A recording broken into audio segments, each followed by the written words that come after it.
प्रथमं शैलपुत्री च द्वितीयं ब्रह्मचारिणी तृतीयं चंद्रघंटेति कुसुमंडेति चतुर्थकं पंचम स्कंदमातेति षष्ठं कात्यायनीति च सप्तम कालरात्रि महागौरीति चाष्टम नवम सिद्धिदात्री च नवदुर्गा प्रकीर्तिता। ये रहस्य दिया है हमारे महापुरुषों ने कि जब हम 10वें द्वार में प्रवेश करते हैं, अंदर की तरफ खुलने वाला जो पहला द्वार है, 10वां द्वार अंदर की तरफ खुलने वाला पहला द्वार जो है वो 10वां द्वार है। वहां पर उस प्रकृति का, उस जगदम्बा का जो पहला रूप है वो शैलपुत्री है। और जब अंदर प्रवेश करते हैं फिर 11वें द्वारों में जो 11वां द्वार है वहां रूप है ब्रह्मचारिणी का। तृतीयम चंद्रघंटेति जो अंदर का 12वां द्वार है वहां पर प्रकृति वो जगदम्बा अनहद की धुनकारों के रूप में प्रकट होती है, इसलिए कहा तृतीयम चंद्र घंटेति। चंद्रमा मतलब शीतलता, घंटा माने आवाज, शीतलता देने वाली आवाज मतलब अनहद की आवाज के रूप में वो माँ भगवती, वो प्रकृति, वो हमारे अंदर के द्वारों में ये अलग अलग रूपों में प्रकट होती है। तो अंदर की तरफ खुलने वाले 9 द्वारों में माँ भगवती वो जगदम्बा जो प्रकृति है वो प्रकृति अपने रूप में प्रकट होती है। इसलिए नवरात्रों में विशेष सुमरन किया जाता है।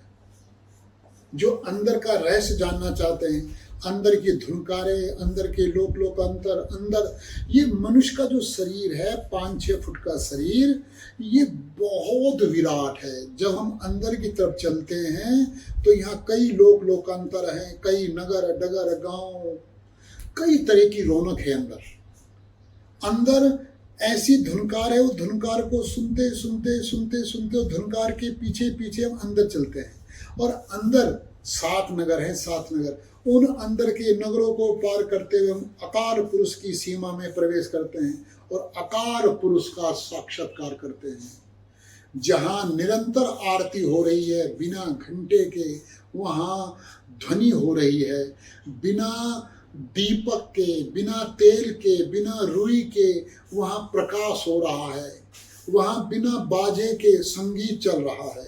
तो ये सारा जो अंदर का अनुभव है उसका सबसे सुंदर समय है संधिकाल। संधिकाल मतलब नवरात्रि।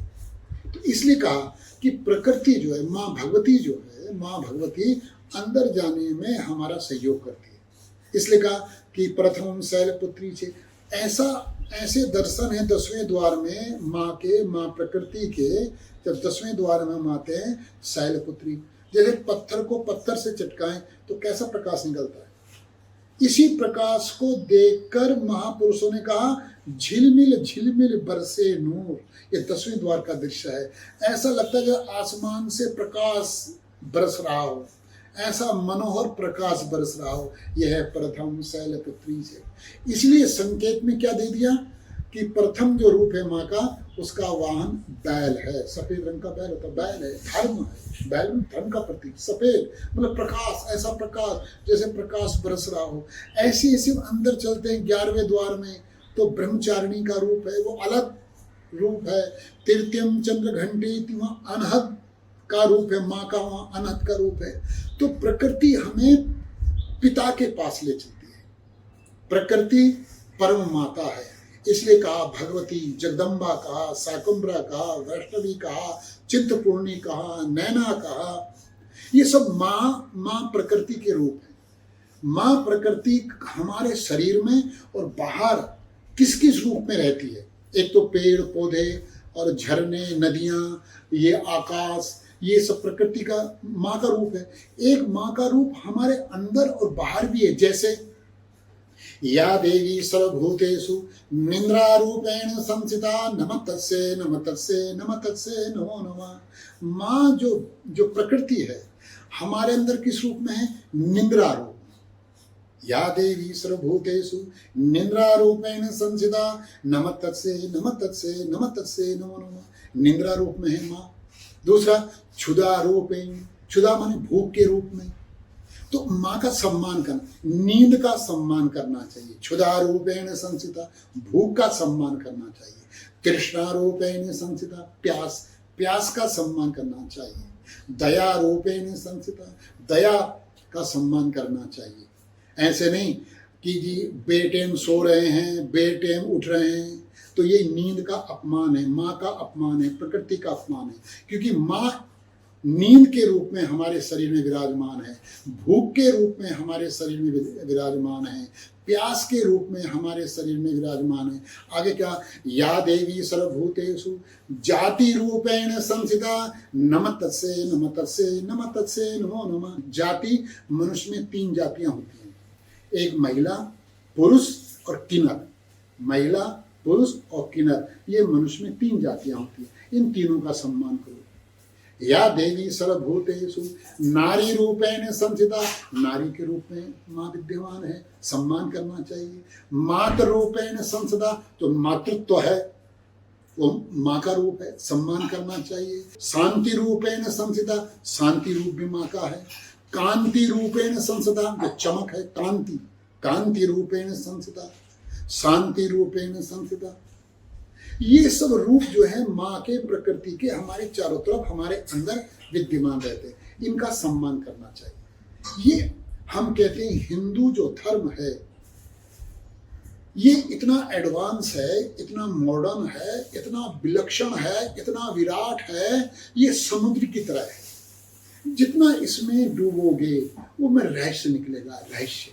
ये बहुत गहरा एक रहस्य है। इसलिए हिंदू धर्म हर एक की समझ में नहीं आता। हिंदू जो धर्म है ये विज्ञान, अध्यात्म, समाज, ये सब विषय की जानकारी देता है।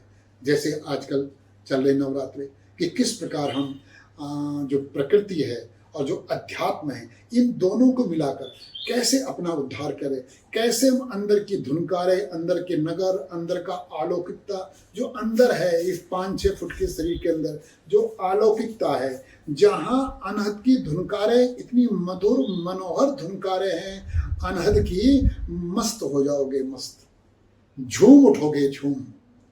ये सब चीजें हमारे महापुरुषों ने संकेत के रूप में ग्रंथों में दी। इसलिए समझना चाहिए, पूरा गुरु है उसकी शरण लेनी चाहिए, हृदय से, दिल से, कपट से नहीं। इसलिए हमारे महापुरुषों ने कहा, यह तन बिस्की बेलड़ी, सदगुरु अमृत की खान, शीश दिए सदगुरु मिले तो भी सस्ता जान। अगर सदगुरु मतलब सच्चा गुरु, पूरा गुरु मिलना चाहिए, चाहे उसकी कितनी भी कीमत देनी पड़ जाए, हमें वो स्वीकार कर ले। इसलिए गुरु का महत्व है। गुरु ही रहस्य बताते हैं, अंदर प्रकृति और परमात्मा के विषय में गुरु ही समझा सकते हैं, और किसी के विषय के नहीं है। परमात्मा समझाने नहीं आता, प्रकृति अपना प्रभाव दिखाती है, समझा नहीं पाती। एक है वो महापुरुष जो प्रेम करने लायक है, सम्मान करने लायक है, पूरा गुरु, वही समझाता है प्रकृति और परमात्मा के विषय।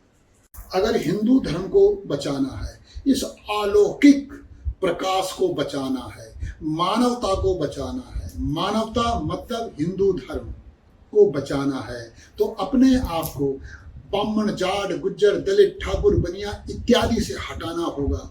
अगर हम ब्राह्मण, जाट, गुज्जर, ठाकुर, दलित, बनिया में बने रहेंगे, ना तो हमें हिंदू धर्म समझ में आएगा, ना हम अपने आप को बचा पाएंगे, ना देश को बचा पाएंगे, ना आने वाली पीढ़ी को। इसलिए अगर शांति स्थापित करनी है, अमन चैन स्थापित करना है, अंदर की धुनकारों का ज्ञान का अनुभव करना है और फैलाना है, जाति व्यवस्था का नाश नहीं, सत्यानाश करना होगा।